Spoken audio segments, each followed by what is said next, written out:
Урматтуу агайындар, урматтуу кесиптештер, мына бүгүн Барскоонун жергесинде Залкар окумуштуу энциклопедист Махмут Кашкари Барсканинин өмүрүнө жана чыгармачылыгына арналган өтө баалуу жыйын өтүп жаткандыгын биз терең ыраазычылык менен айта кетишибиз керек.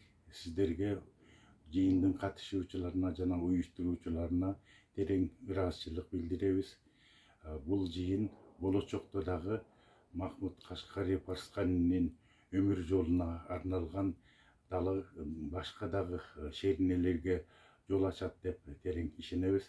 Албетте буга чейин Мурас фонду жана башка шериктер менен биз Махмут Кашкари Барсканиге арналган бир катар илимий жыйындарды өткөрүп келгенбиз. Эми болочокто эмне кылыш керек?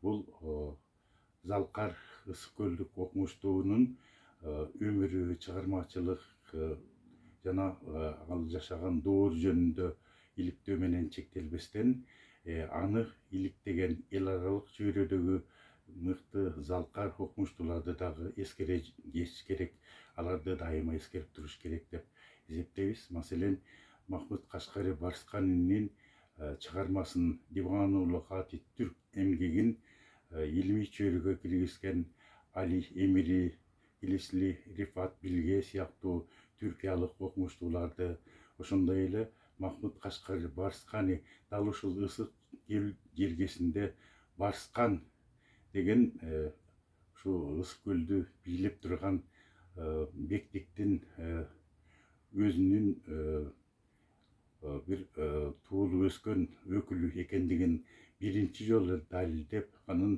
өмүр жолу жөнүндө алгачкы ошо биографиялык маалыматтарды, нумизматикалык жана башка маалыматтарга таянып туруп жазып чыккан украиналык Залкар чыгыштаануучу, кийин Америкада туруп калган Омелян Прицак деген профессор агайыбызды дагы дайыма эстей жүрүшүбүз керек.